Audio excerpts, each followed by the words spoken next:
우리가 일반적으로 많이 알려진 분은 아닌데 그 임현정 씨의 싱어송라이터인데 가수가 지은 이 제목이 눈에 보이는 것이 전부가 아니에요 라는 그러한 가사가 오늘 설교와 좀 많이 일맥상통해서 제가 한번 중간중간 한번 읽어드리겠습니다. 눈에 보이는 것이 전부가 아니에요.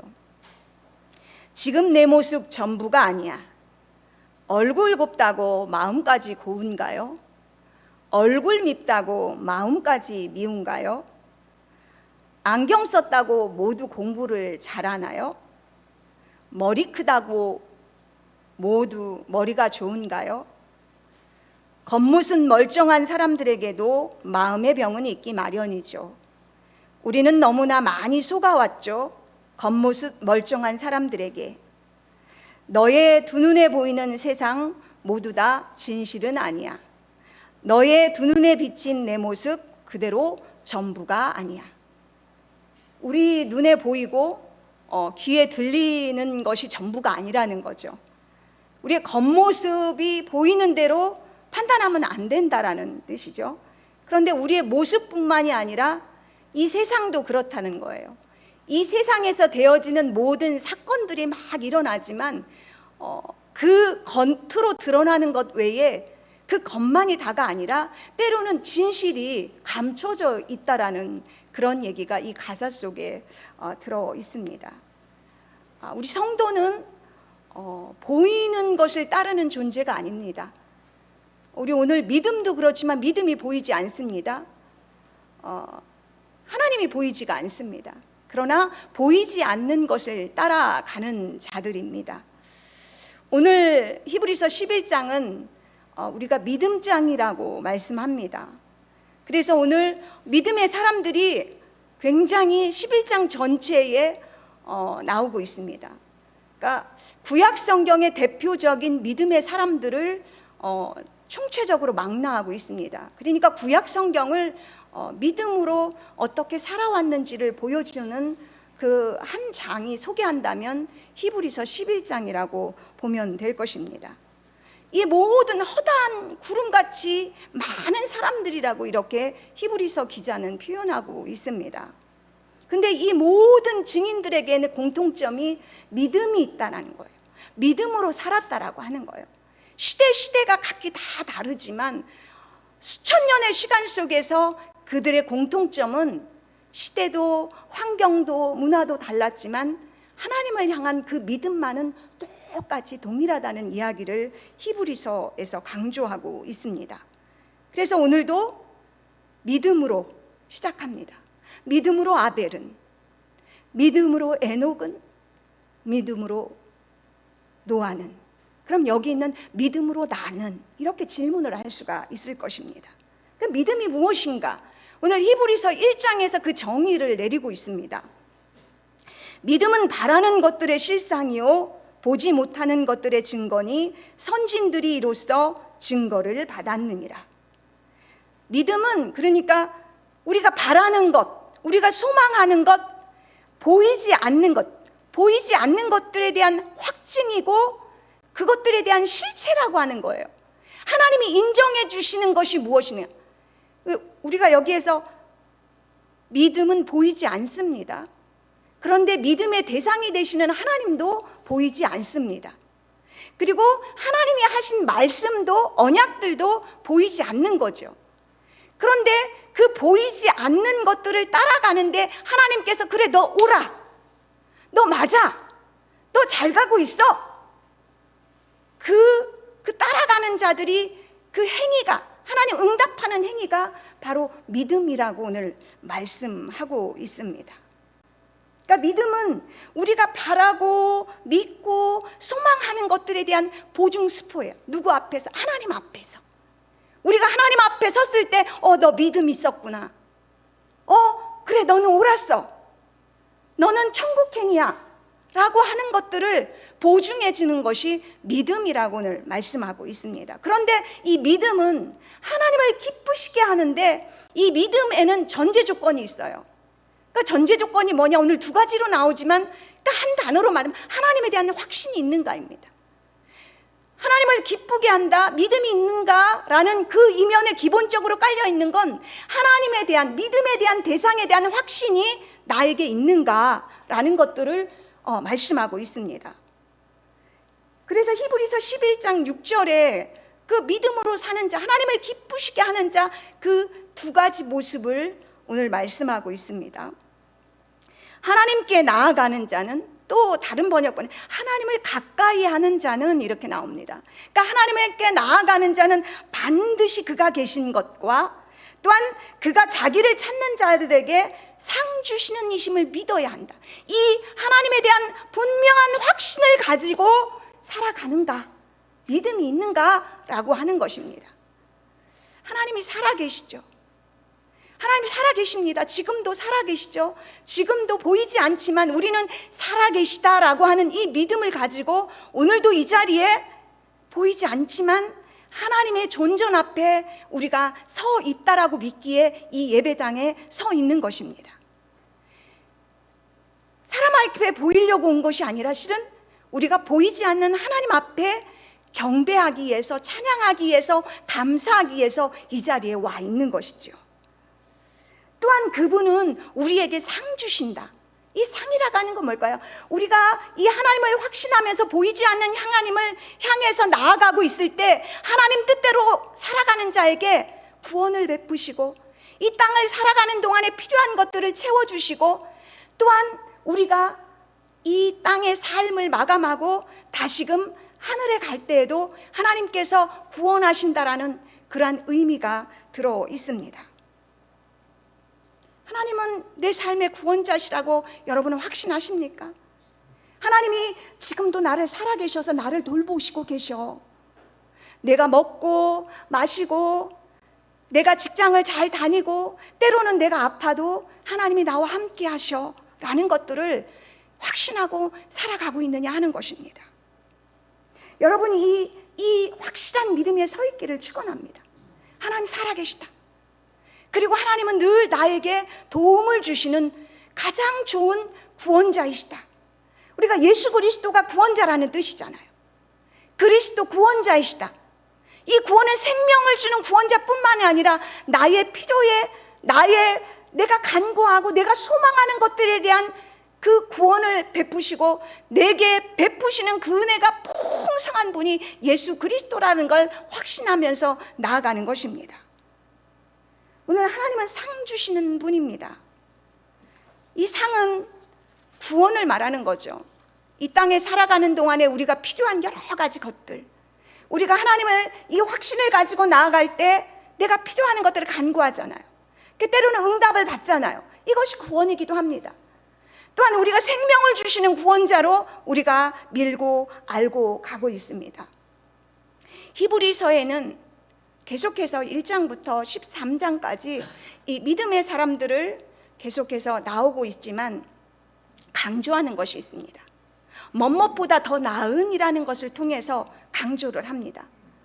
천사보다 더 나은 분, 구약의 최고 선지자로 알고 있는 모세보다도 더 나은 분이 누군가? 안식을 주셨다는 구원을 이끌었던 여호수아보다 더 좋은 구원을, 또 더 좋은 안식을 주는 분이 누군가 비교하고 있습니다.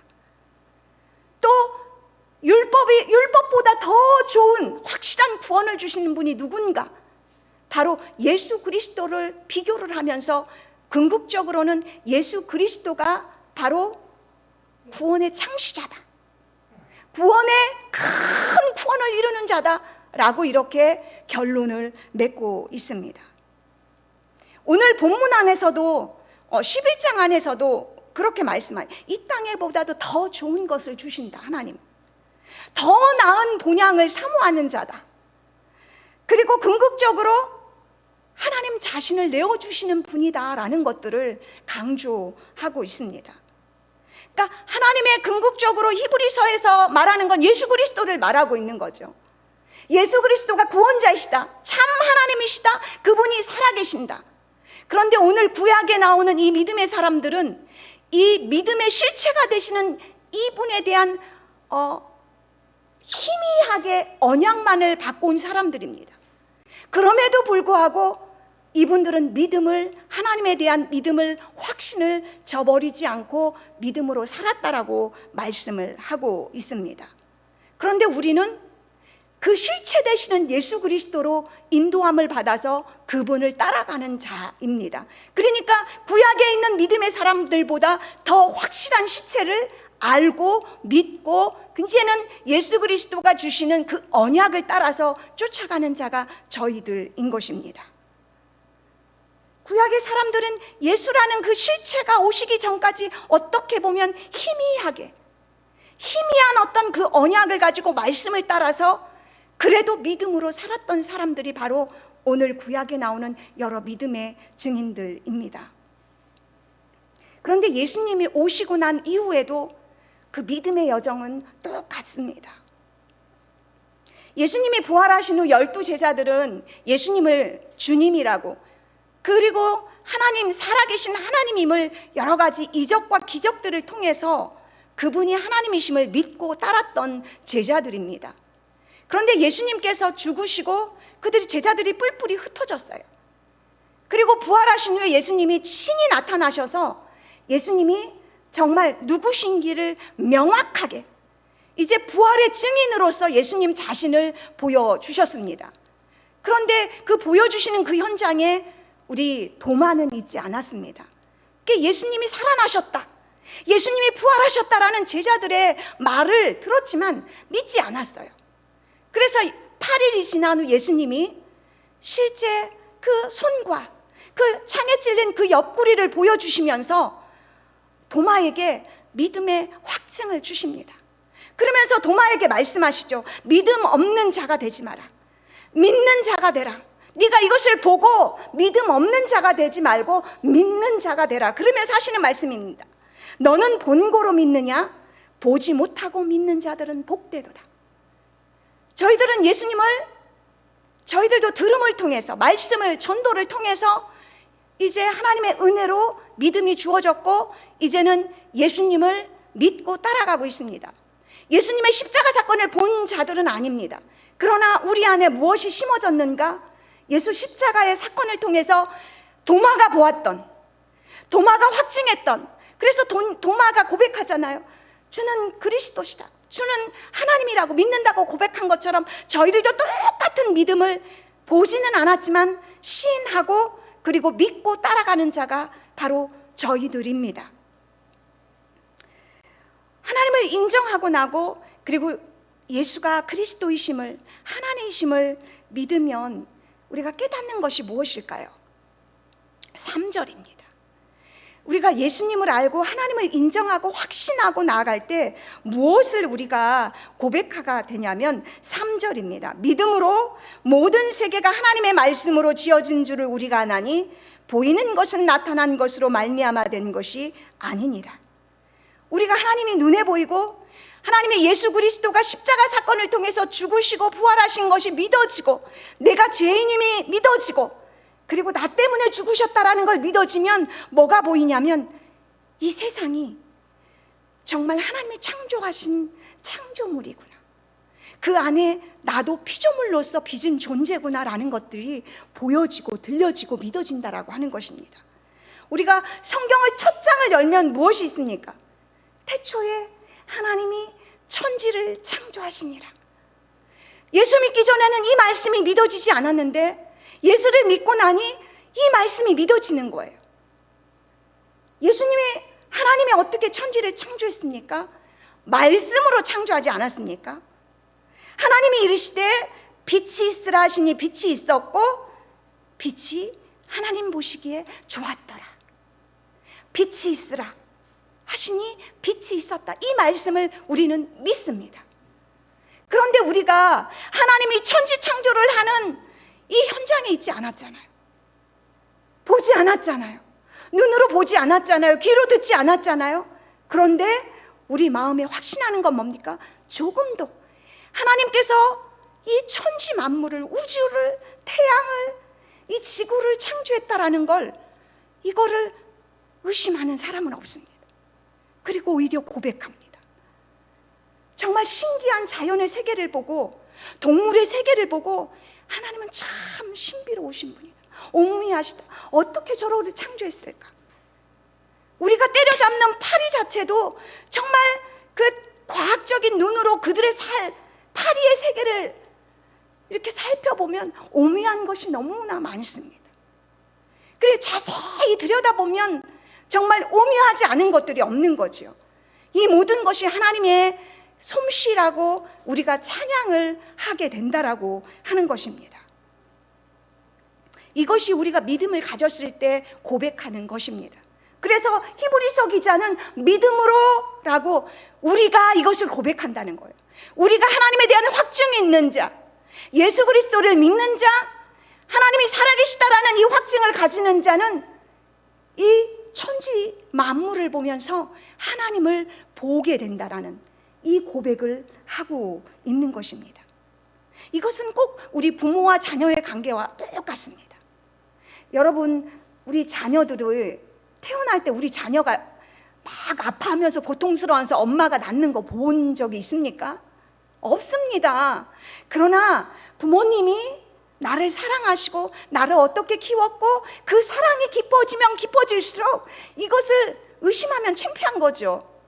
가서 우리 엄마하고 나하고 이거 과학적으로 증명하려고 대조해 본다라는 거 엄청난 희극인 것입니다. 그렇게 하는 사람은 아무도 없죠. 하나님과 우리의 관계가 꼭 이와 같습니다. 하나님의 사랑을 알면, 우리가 거듭나면, 우리가 예수 그리스도가 내 안에 들어와서 그분이 나를 창조하신 창조주라는 것, 그 사랑을 깨닫게 되면 의심치 않는다라고 하는 것이요. 이 창조의 목적이 하나님의 계획 안에 있고, 나라는 사람이 하나님의 큰 계획 안에서, 섭리 안에서 억만 년 전에 이미 계획했다라는 이 사실을 오히려 고백하고, 그리고 천지 만물을 통해서도 하나님의 계획과 그 섭리를 찬양하게 된다라고 하는 것입니다. 그런데 우리가 믿음을 갖지 못하는 이유가 무엇입니까? 보이고 보이지 않는 것, 이것 때문인 것입니다. 이스라엘 백성들이 가나안 땅에 들어가서 왜 실패했습니까? 그들은 이스라엘 백성들은 하나님의 약속에 따라, 그 언약에 따라서 주신다는 그 가나안 땅에 들어갔지만 얼마 지나지 않아서 그들은 하나님을 저버렸습니다. 왜 그랬습니까? 그 땅의 사람들을 보니까 그들은 하나님 없이 살아가는 사람들입니다. 우상을 숭배하는 사람들입니다. 그런데 그 사람들의 삶의 자리를 보니까 우리보다 잘 사는 거예요. 잘 나가는 거예요. 그러니까 이스라엘 백성들이 어떻게 됩니까? 점점점 하나님의 말씀을 기억하라고 그랬는데 말씀과 멀어져 갔고, 하나님의 뜻과 멀어지면서 그들의 것들을 동화되고 그들의 것들을 받아들이면서 하나님과는 등지게 되고 하나님 뜻대로 살지 않아 결국을 실패했다라고 하는 것입니다. 이 땅의 것만 바라봤던 그들은 결국은 하나님의 약속을 잊어버리고 하나님 뜻대로 살지 않아서 결국은 실패한 인생이 되었다라고 하는 것들이 우리에게 큰 메시지인 것입니다. 지금은 우리가 이 하나님의 약속이 믿음으로 걸어가는 것이 때로는 바보처럼 느껴질 때가 있습니다. 세상 사람들이 잘 나가고, 그리고 세상들의 사람들에 비해서 뒤처지는 듯한 믿음으로 가는 것, 바보 같을 때가 때로는 있습니다. 지금은 하나님의 약속이 때로는 우리 믿음이 약해지면 희미한 것 같은, 과연 천국이라는 것이 있을까? 정말 하나님이 살아계신가? 우리의 믿음이 옅어지면, 하나님과 이렇게 가까이 하지 못하면 이렇게 될 때도 있습니다. 그러나 분명한 건 우리 사도 바울이 그렇게 말씀했습니다. 우리가 지금은 거울로 보는 것 같이 희미하지만 그때에는 하나님과 얼굴과 얼굴을 대면해서 본다라고 말씀하셨습니다. 지금은 우리가 하나님에 대한 약속들, 성경 말씀의 천국에 대한 것들은 아주 부분적인 것입니다. 전체를 보여주지 않습니다. 하나님 나라의 일부분을 보여줍니다. 그 일부분을 보고 우리는 하나님의 약속을 부여잡고 걸어갑니다. 그때에 우리가 하나님 앞에 섰을 때는 주께서 나를 정확하게 아신 것 같이 분명하게 알고 보고 확신하는 그때가 우리가 있다라고 하는 사실을 사도 바울은 말씀했습니다. 그래서 우리가 이 믿음을 어떻게 할 것인가? 믿음은 들음에서 납니다. 이 믿음은 하나님께로부터 왔고 내가 믿은 것 같지만 하나님께로부터 주어진 것입니다. 그래서 하나님 것이기 때문에 하나님으로부터 온 말씀만이 이 믿음을 부여하게 하고 우리를 든든하게 부여잡고 믿음에 연약했던 자가 다시금 새롭게 하고 우리를 단단하게 하는 그 길은 바로 그리스도의 말씀입니다. 그리스도의 은혜를 우리가 더욱더 단단하게 세워갈 때 바로 우리의 믿음이 더욱더 확고해진다는 사실을 우리는 기억해야만 될 것입니다. 오늘 특별히 하나님을 기쁘시게 하는 믿음, 이렇게 하나님을 확신하고 신뢰하며 갔던 한 오늘 에녹을 들여다보려고 합니다. 에녹은 하나님을 기쁘시게 한 자라는 증거를 받았습니다. 구약에서 유일하게 죽음을 보지 않고 천국 간 사람이 오늘 에녹과 엘리야 두 사람이 나옵니다. 에녹은 하나님을 기쁘시게 하라는 증거를 받았습니다. 그 증거가 무엇인가? 그는 죽음을 보지 않고 천국 갔다라고 하는 것이 그 바로 증거입니다. 근데 에녹이 하나님을 어떻게 기쁘시게 했는가? 그의 기쁘시게 한 삶의 정황은 무엇이었는가? 에녹에 대한 말씀은 오늘 본문이 나오고 창세기 5장 22절 24절에 나옵니다. 에녹은 65세에 무두셀라를 낳았고 무두셀라를 낳은 후 300년을 동행하며 자녀를 낳았으며 그는 365세를 살았더라. 에녹이 하나님과 동행하더니 하나님이 그를 데려가심으로 세상에 있지 아니하였더라. 이 동행이라는 히브리어 원어는 함께 걷다입니다. 그리고 그 기본에서 뜻을 쫓다, 그 어떠한 삶을 살다라는 뜻으로 번져갔습니다. 그러니까 하나님과 동행하면서 하나님의 뜻을 쫓아가는 것이 이제 창세기 5장에서 에녹의 삶을 이렇게 보여주는 말씀입니다. 하나님의 기쁘시게 한 것이 뭐냐? 하나님과 동행하는 삶, 하나님의 뜻을 따라 살았습니다. 그런데 그 동행을 어떻게 했는가? 300년 동안 동행하며 자녀를 낳았다라고 말씀하고 있습니다. 이것은 300년 동안 자녀를 낳았다. 구약성경 창세기 5장에는 아담의 족보가 나오는데 아담의 족보의 후손들이 낳고 이름과 낳고가 계속 반복되고 있습니다.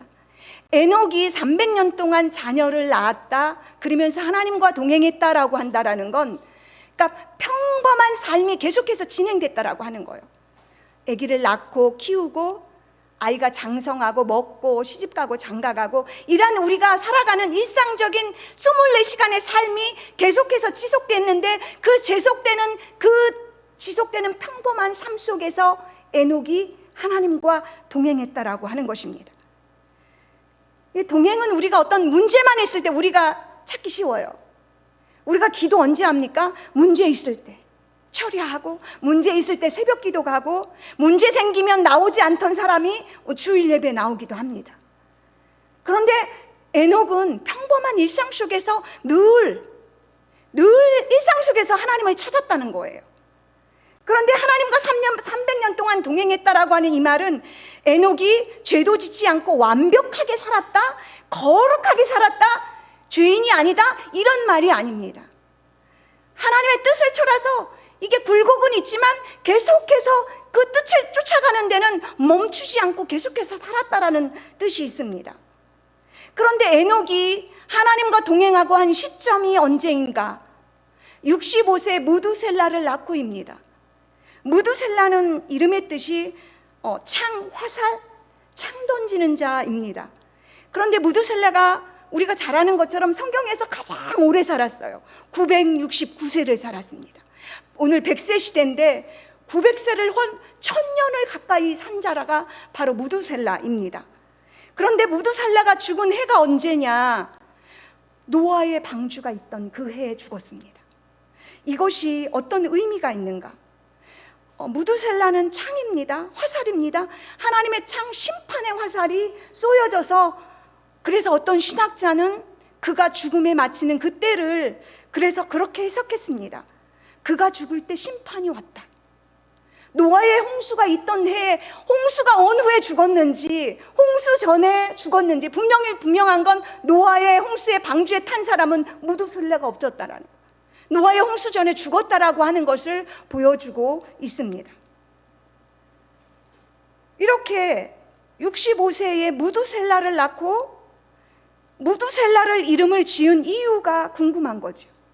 그러니까 하나님을 그는 65세쯤 됐을 때 엄청난 영적인 하나님과의 관계가 있었다라는 거예요. 하나님이 찾아오셨는데 바로 어떤 심판의 메시지를 엄청나게 충격적으로 받고, 그리고 그 이후부터 그가 하나님의 뜻을 쫓아서 계속해서 일상적인 삶에서 하나님과 늘 동행했다라는 것을 이것은 보여주고 있습니다.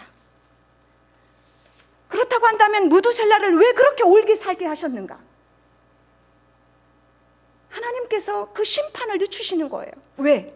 혹여 그 안에 하나님이 찾으시는 노아와 같은 자가 있을까 하고, 구원받을 자가 있을까 하고, 이것을 하나님은 기다리시는 하나님의 그 사랑이 무두셀라라는 그 심판 속에서도 보여주는 하나님의 마음인 것입니다. 그런데 에녹의 삶을 또 하나 살펴볼 수 있는 것이 유다서 1장 14절 15절의 말씀에 또 한 번 있습니다.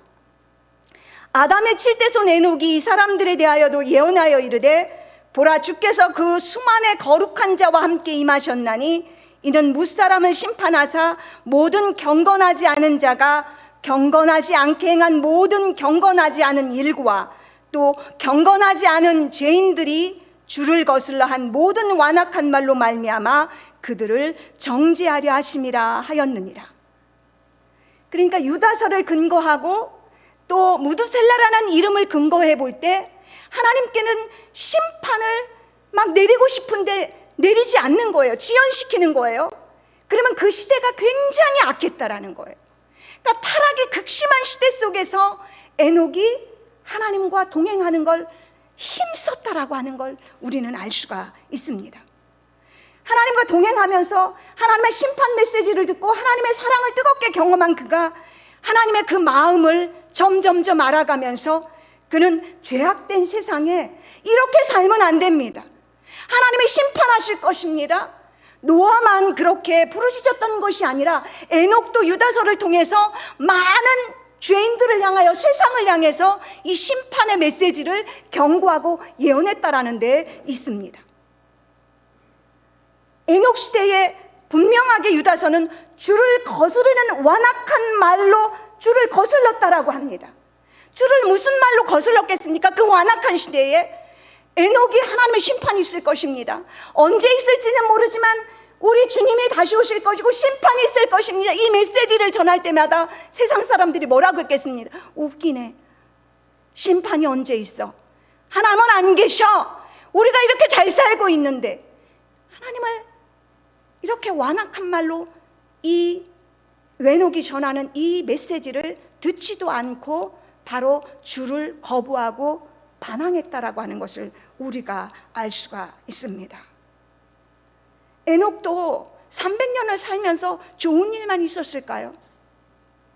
낳고 자식을 300년 동안 낳는데 좋은 일만 있습니까? 자식 키워보십시오. 계속 희노애락이 있지 않습니까? 에녹도 마찬가지였을 것입니다. 그러나 에녹이 좋은 일이 있을 때는 그가 하나님과 동행하면서 하나님이 오늘도 좋은 일을 허락하셨구나, 하나님과 함께 감사했을 것이고, 또 하나 에녹에게도 분명히 슬프고 어려운 일들이 고비고비마다 있었을 것입니다. 고난은 우리에게 무엇을 말합니까? 하나님은 어떤 때 환난과 고난과 환경을 통해서 우리에게 메시지를 줍니다. 다시금 돌아보라고. 너는 지금 잘못 가고 있어. 너 그렇게 살면 안 돼. 너보다 약한 사람들을 한번 돌아봐. 이런 메시지들을 우리가 아픔과 고통을 통해서, 어려움을 통해서 더 낮아지게, 더 겸손하게 해주지 않습니까? 내가 잘못됐음을, 내가 잘못 가고 있구나라는 것을 깨닫고 돌이키게 하는 것들이 환난이고 고난이지 않습니까? 그러고 보면 하나님 안에서 좋은 일이건 나쁜 일이건 다 의미가 있고 하나님의 섭리가 있다라고 볼 때 우리의 삶의 모든 순간순간이 다 다 귀한 것입니다. 좋은 것만 좋은 것이 아니라 내게 있는 그 아픔도 가시도 때로는 하나님의 섭리 안에서 보면 너무나 귀하고 나에게 하나님의 어떤 메시지를 주는 것일 수도 있다라고 하는 것입니다. 하나님의 앞에 나아가게 하고 하나님 앞에 더욱 겸손하게 하고 하나님을 붙들게 하는 것이라면 그건 너무나 귀한 가시인 것이죠. 결국 믿음이라는 것은 나의 삶 순간순간에서 내가 굴곡이 있어도 어려움이 있어도 아픔이 있어도 내 몸이 약해도 내 주권이 내게 있는 것이 아니라 하나님이 있습니다. 이것을 인정하는 것입니다. 그래서 하나님이 계신 것, 좋을 때만이 아니라 지금 내가 아픔을 걸어가는 이 순간에도, 내가 병상에서 누워있는 이 순간에도, 내가 코로나 때문에 아파하는 이 순간에도 하나님은 살아계시구나. 이것을 통해서 하나님은 나에게 무엇을 주시고자 하는 것일까? 이런 눈으로 바라보면 모든 것이 귀한 것입니다. 하나님, 나는 하나님 앞에 있습니다. 이런 주권을 하나님 앞에 옮겨드리게 되는 것입니다. 이처럼 에녹인 우리보다 훨씬 험악한 시대에 살았습니다. 그럼에도 불구하고 에녹은 우리보다 훨씬 희미한 메시지 속에서 성경도 없었습니다. 우리처럼 교회가 있는 것도 아닙니다. 동역자가 있는 것도 아닙니다. 중보할 수 있는 사람도 없었습니다. 그럼에도 불구하고 그는 65세에 경험한 그 하나님을 믿고 의지하며 하나님께서 그 보여주신 그 심판의 메시지를 두렵고 떨리는 마음으로 300년을 하나님과 동행했다는 사실입니다. 그에 비하면 우리는 얼마나 신앙생활하기가 수월합니까? 에녹이 300년 동안 동행했던 이유는 무엇입니까? 주께서 오시리라입니다. 14절에 나와 있는 것처럼 보라, 주께서 그 수만의 거룩한 자와 함께 임하셨나니 임했다라고 했습니다. 그 임함을 바라보고 고대하면서 그는 300년을 동행했다는 사실입니다. 믿음은 하나님의 은혜의 선물입니다. 우리가 믿음으로 섰다가 하나님은 뒤로 물러가는 걸 결코 기뻐하지 않습니다. 히브리서 10장 38절에 이렇게 말씀합니다. 나의 의는 믿음으로 말미암아 살리라. 나의 의는 믿음으로 말미암아 살리라. 우리는 살아가는 것은 보여지는 것으로 살아가는 것이 아니라 믿음으로 살아가는 것입니다. 하나님이 살아계신 것과 그를 찾는 자들에게 반드시 상을 주시는 것이라는 그 믿음을 가지고 예수 그리스도가 나의 주님이라는 사실을 믿는 이 믿음으로 살아가는 존재라는 사실입니다. 그런데 내가 뒤로 물러가면 내가 저를 기뻐하지 아니하리라. 뒤로 물러간다라고 하는 건 이 믿음에서 떠난다라고 하는 것입니다. 이 믿음에서 떠나는 건 다시금 예수 그리스도를 십자가에 못 박혀 죽이게 해야 된다라는 의미가 있습니다. 그러니 얼마나 무섭고 얼마나 엄미한 말씀입니까? 우리가 믿음으로 살아가는 걸 하나님은 무엇보다도 기뻐합니다. 우리에게 명확한 성경도 주셨습니다. 그리스도의 말씀도 주셨습니다. 예수 그리스도가 누구신지에 대한 명확한 그 그리스도의 말씀을 우리에게 주셨고 더하여서 성령님을 우리에게 보내주셨으니 우리가 에녹보다도 더욱 수월한 하나님과 동행하기가 쉬운 시대 속에 살아간다라고 하는 것입니다. 그렇다고 한다면 우리가 믿음으로 살아가는 데 있어서 에녹보다 못해서야 되겠습니까? 에녹은 희미한 것 붙잡았습니다. 명확한 예수 그리스도의 실체를 붙잡았던 것이 아니라 65세에 한 번 나타났던 그 믿음만을 붙잡고 300년을 동행했다고 한다면 우리는 그 실체 되시는 예수 그리스도가 우리 안에 있지 않습니까? 우리가 한 주간 에녹처럼 순간순간 매 순간 하나님과 동행하는 저와 여러분 되기를 축복합니다. 기도하겠습니다. 우리가 흔들리지 않는 나라를 받았은즉 은혜를 받자. 우리가 두려움으로 하나님을 기쁘게 섬길지니 우리 하나님은 소멸하는 분이시니라. 나의 의는 믿음으로 말미암아 살리라. 하나님, 우리가 믿음으로 살아갈 수 있도록 우리에게 믿음을 더하여 주옵소서. 우리 심령 안에 그리스도를 아는 믿음으로 더욱더 우리의 마음을 강하고 담대하게 견고하게 세울 수 있도록 우리를 도와 주옵소서. 그래서 때마다 일마다 하나님 믿음으로 하나님을 고백하며 나아가는 우리 교회 될 수 있도록 축복하여 주시옵소서. 감사를 드리며 예수 그리스도의 이름으로 기도하옵나이다. 아멘.